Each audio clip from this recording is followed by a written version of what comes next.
popular clips on YouTube.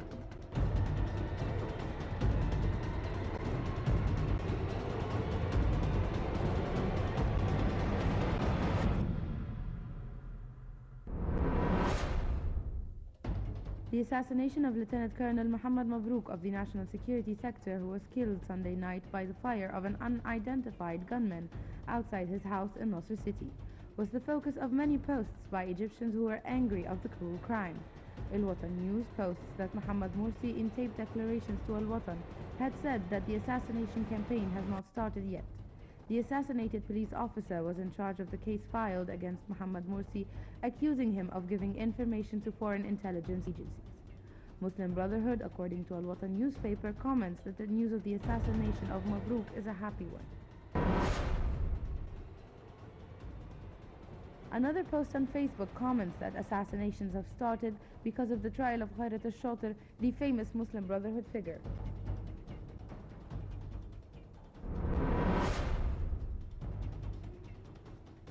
A popular post by Fox News translated into Arabic says that the American administration has lost their allies in the Middle East, and Russia has become a new sponsor in the Middle East.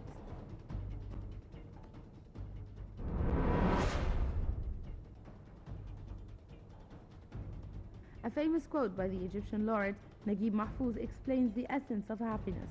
Extreme happiness is to find someone who really loves you as you are, or to be more exact, in spite of what you are.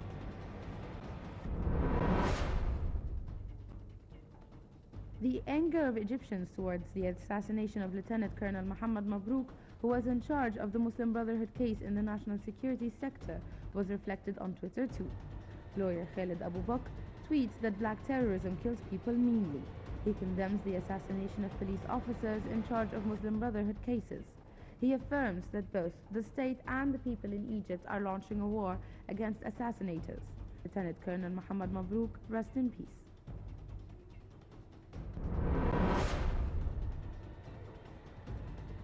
CNN Arabic tweets that Egyptian Foreign Minister Nabil Fahmy declares in the Arab-African Foreign Ministers meeting in Kuwait that Egypt doesn't have the intention of file a case for reconciliation with Muslim Brotherhood.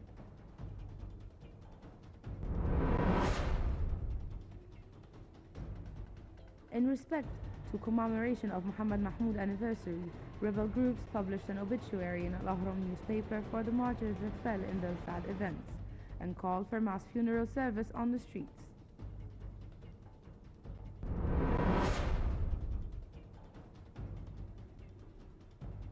Amr Adib, the renowned TV presenter, tweets that November 19th, the anniversary of Muhammad Mahmud events, is a test to prove the potential of the 25th January revolutionary youth.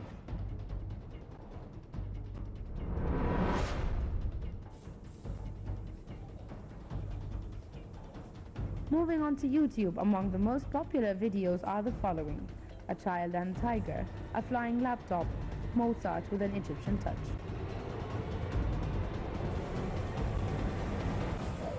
I think you tired her out, Marshall.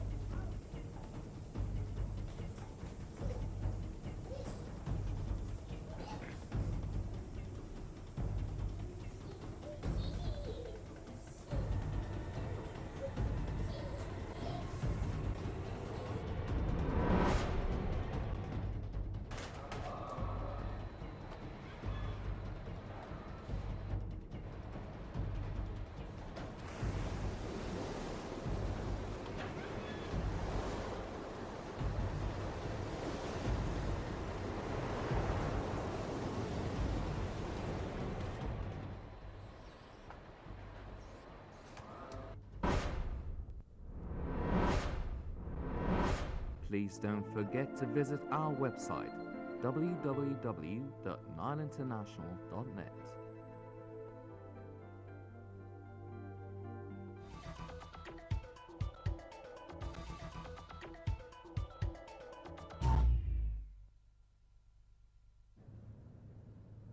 Welcome back. You're still watching Nile Cruise, and in this segment we'll be looking at a report that tells us a story around the World Cup visiting Egypt before it heads back to Brazil.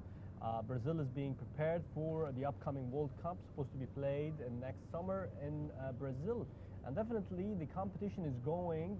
Some of the countries or some of the teams has managed to make it already to the World Cup qualification.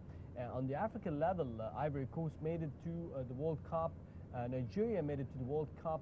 Ghana definitely winning Egypt on an aggregate of 7-3 made it to the World Cup, and also Algeria being the first Arab nation to qualify in the 2014 version of Brazil, as well as Cameroon beating Tunisia and making it to the World Cup. On the European level, a couple of also teams managed to make it, including France. The team definitely was willing to die for this qualification. It was very important for them. After the previous one, they had qualified, but with a very controversial goal by Thierry Henry. Like, if you remembered, on the other side, Greece also, this is a very great achievement for the Greek to make it to the World Cup. And Portugal, with a magnificent win by Portugal against Sweden 3-0, made it to the World Cup. Now let's have a look at the World Cup itself being here in Egypt.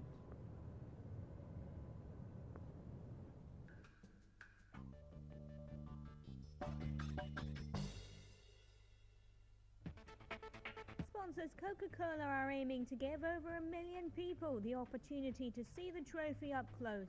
Coca-Cola Global Football Manager Brad Ross says that 10,000 people attended Saturday's event. We've decided that in line of our campaign to try and make this the most inclusive and participatory FIFA World Cup ever, we wanted to make this the longest journey the trophy's ever been on.